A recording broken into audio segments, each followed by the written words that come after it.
हाँ, मेरा नाम रमेश कुमार है और देखो हम लोग जो है क्लास 10 का त्रिकोणमिति देखेंगे, ठीक है।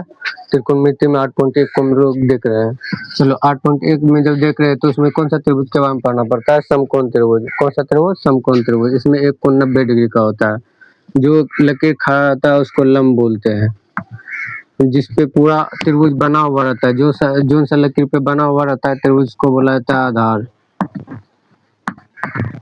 और इसको बोला जाता है कर्ण। देखो लंब को P से सूचित किया जाता है, P से। इसको B से सूचित किया जाता है और इसको H से।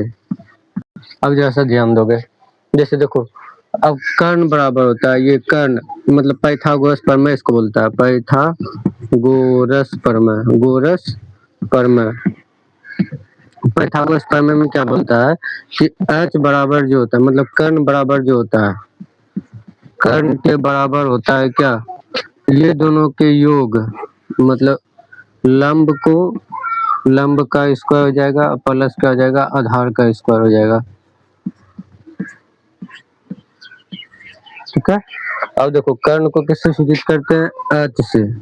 रूट तो रूट, लंब को किससे सूचित करते हैं? P से, तो ये क्या हो जाएगा? P का स्क्वायर प्लस आधार को किससे सूचित करते हैं? B से, तो B का हो जाएगा स्क्वायर, ठीक है। अब देखो हम लोग ये तो निकाल लिए, अभी हमको क्या करना होगा? लंब निकालने के लिए बोलेगा तो कौन सा फॉर्मूला लगाओगे?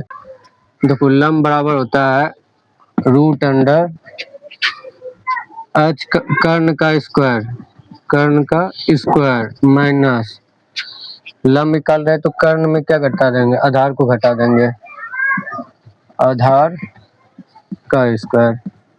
अब देखो क्या करना है? लंब के बाद आधार, लंब को किससे सूचित किया जाता है? P से। किससे किया जाता है?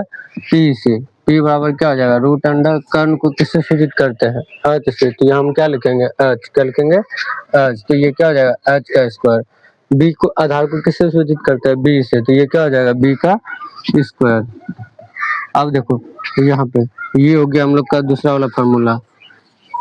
अब देखो तीसरा वाला क्या? हमको आधार निकालना। हम पहले क्या निकालना सीखे? कर्ण निकालने सीखे, कर्ण को निकाल लिए, उसका क्या निकाले? लंब को। लंब वाला हो गया, अब क्या बचा है? आधार। तो आधार बराबर क्या हो जाएगा? आधार बराबर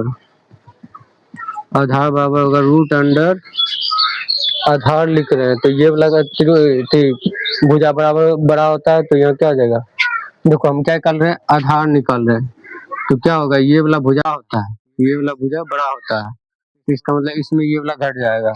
इसका मतलब क्या हो जाएगा? कर्ण के स्क्वायर में लंब का स्क्वायर घटा देंगे। अब चलो आधार को किससे सूचित करते हैं? B से, बराबर रूट तो रूट, कर्ण को किससे सूचित करते हैं? H से, तो ये क्या हो जाएगा? H का स्क्वायर। लंब को किससे सूचित करते हैं? P का स्क्वायर हो जाएगा, ठीक है। अभी देखो ये हो गया हम लोग का तीसरा, मतलब ये फार्मूला यहाँ पे, दूसरा ये वाला, और तीसरा हो गया ये वाला। जो त्रिभुज में क्या होता है? लंब कर्ण आधार, ठीक है। कर्ण निकालने के लिए क्या करते हैं? कर्ण बराबर क्या होता है? लंब माइनस आधार, तो लंब में क्या घटा रहे हैं? आधार को घटा दे रहे हैं। ओहो, देखो त्रिभुज में क्या होता है? लंब होता है, कर्ण होता है और आधार होता है, ठीक है। अब देखो कर्ण के बराबर होता है, मतलब कर्ण के बराबर होता है ये दोनों भुजाओं का योग, तो कर्ण बराबर क्या हो गया? कर्ण, और ये देखो ये दोनों को आपस में क्या किए? लंब और आधार को जोड़ दिए, लंब और आधार को जोड़ दिए। अब देखो कर्ण बराबर, ये देखो कर्ण बराबर क्या हो जाएगा? लंब का स्क्वायर और आधार का स्क्वायर। कर्ण को H से सूचित किया जाता है, H लिख दिए, रूट तो रूट है तो रूट दे दिए। लंब को P से सूचित किया जाता है, P का स्क्वायर लिख दिए।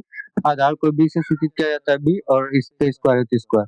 ये हो गया हम लोग का पहला वाला। और दूसरा वाला ये क्या निकालने के लिए था? कर्ण। अब क्या निकालना है? आधार, लंब निकालना है, तो लंब निकालने के लिए क्या करेंगे? ये वाला भुजा बड़ा होता है तो बड़ा वाला में छोटा वाला घटा देंगे, तो कर्ण में आधार को घटा रहे हैं, कर्ण में आधार को घटा रहे हैं। देखो लंब बराबर क्या हो जाएगा? रूट अंडर कर्ण का स्क्वायर माइनस आधार का स्क्वायर। तो अब देखो लंब का P से सूचित किया जाता है, कर्ण को H से, तो H का स्क्वायर माइनस तो माइनस, आधार को B से किया जाता है, B का स्क्वायर, ये बराबर तो बराबर। उसी तरह से आधार निकालेंगे तो कर्ण में लंब को घटा देंगे, तो देखो आधार बराबर क्या हो जाएगा? कर्ण का स्क्वायर और लंब का स्क्वायर।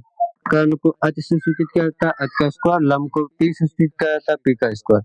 हो गया यहाँ तक। अब देखो, ये था इसका पाइथागोरस प्रमेय बोला जाता है, तीनों प्रमेय को बोला जाता है पाइथागोरस। मतलब कि इसमें तुमको क्या करेगा, दो को मान दिया रहेगा, एक को निकालने बोलेगा। जैसे मान लो कि कर्ण दिया है, आधार दिया है, बोलेगा लंब निकालने।